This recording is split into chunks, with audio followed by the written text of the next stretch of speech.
African American के culture और तारीख के बारे में बहुत सी बातों का पता चलता है उनके दस्तरखान पर एक नज़र डालकर। गुलाम बनाकर अफ्रीका से अमेरिका तक लाए जाने वाले इन लोगों ने नस्ल दर नस्ल जिस मुफलिसी का सामना किया और जिस तरह अपनी जिंदगी छोटी छोटी खुशियों के सहारे गुजारने की कोशिश की, उसकी एक वाज़ेह झलक आज भी अफ्रीकन अमेरिकन खानों में नजर आती है। अमेरिका में खेतों में काम करने वाले गुलाम क्या खाते थे, इसका जिक्र 1779 में मेरीलैंड में पैदा होने वाले एक गुलाम जोसिया हेंसन अपनी सवाने हयात में करते हैं। अपने मालिक की ज़मीन पर हमारी बुनियादी ग़िज़ा थीं कांटेदार मछलियाँ या चंद सब्जियाँ, जिन्हें उगाने के लिए हमें ज़मीन का छोटा सा टुकड़ा दिया जाता था। अफ्रीकन अमेरिकन के खाने 1960 की दिहाई में सोल फूड के नाम से मकबूल होना शुरू हुए और ये खाने कैसे तैयार किए जाते हैं, ये जानने के लिए हम गए जेम्स टोलबर्ट के किचन में। Welcome to my kitchen. We're going to be cooking up a little soul food for today.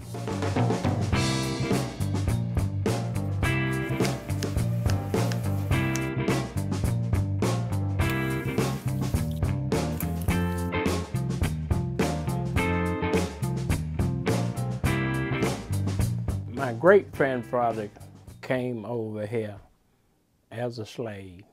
मेरे परदादा यहाँ गुलाम बनकर आए। मेरे दादा की परवरिश यहाँ गुलामी के कानून के दौर में हुई। वो आज़ाद नहीं थे बल्कि मुजारे के तौर पर काम करते थे। मेरे वालिद भी मुजारे थे। हमने एक फार्म पर परवरिश पाई।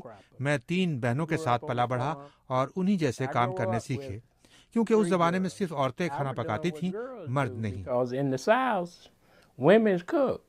Men did not cook. I would go in there with the girls and work with them. पुराने जमाने में ये लोग जमीन में गड्ढा खोदकर उसमें लकड़ी के कोयले भरते थे, जिन पर कास्ट आयरन के बड़े बड़े बर्तनों में खाना पकाया जाता था। Fried chicken, barbecue, coon.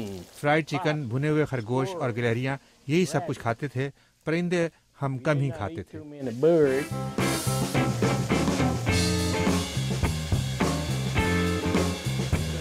We had collard green. मुख्तलिफ सब्जियां मसलन टमाटर, भिंडी, चुकंदर वगैरह भी हमारी ग़िज़ा का हिस्सा थी। और हमारी अम्मी डबल रोटी की खीर भी बनाती थी।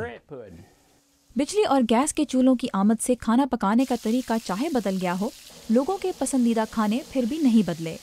आज भी लाखों अफ्रीकन अमेरिकन की तरह जेम्स और उनकी फैमिली भी fried chicken, fried fish, fried sweet potatoes या शकरकंदी बहुत शौक से खाते हैं और उनके साथ यूरोपियन साइड डिशेस जैसे मैकरोनी एंड चीज़ भी तवील अरसे से सोल फूड का हिस्सा बन चुकी हैं। लेकिन चर्बी के बजाय आज ये खाने वेजिटेबल ऑयल में पकाए जाते हैं। जेम्स का कहना है कि सोल फूड पकाना मुश्किल तो नहीं, लेकिन उसमें जान डालने के लिए एक चीज़ बहुत ज़रूरी है। खाने में चुटकी भर मसाले तो आप भी डालते हैं, लेकिन मैं ये बताता हूँ कि सबसे ज़रूरी चीज़ है थोड़ा सा प्यार। इससे खाना बड़े मज़े का बनता है। Is a little love. It tastes better. Out of 64 years, I still cannot. आज 64 साल बाद भी मैं अपनी माँ के हाथ के जायके की नकल नहीं कर सका। मैंने हर तरीका आजमाया, लेकिन हकीकत यह है कि मेरे पास मेरी माँ का प्यार नहीं है।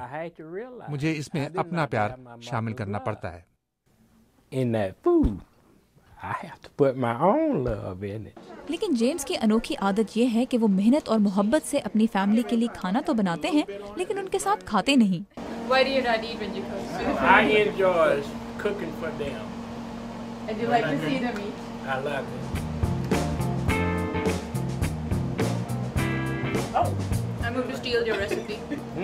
I'm going to steal the recipe because I was watching him and it looked delicious and it's so good. It's the cheesiest macaroni I've ever had.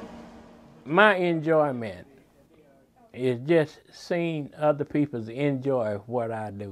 मुझे खुशी होती है कि सब लोग मेरा मेहनत से पकाया हुआ खाना खूब मजे से और खुश होकर खाते हैं। I'm happy. अफ्रीकन अमेरिकन गुलामों को खाने के लिए चंदे वाले ही मिलते थे, लेकिन रात का खाना अपनी तकालीफ भुलाकर पूरे खानदान के साथ मिल बैठने का एक मौका जरूर होता था। वक्त ने हालात जरूर बदल दिए हैं, लेकिन सोल फूड की महक आज भी खानदान के हर शख्स को एक दस्तरखान पर खींच लाती है।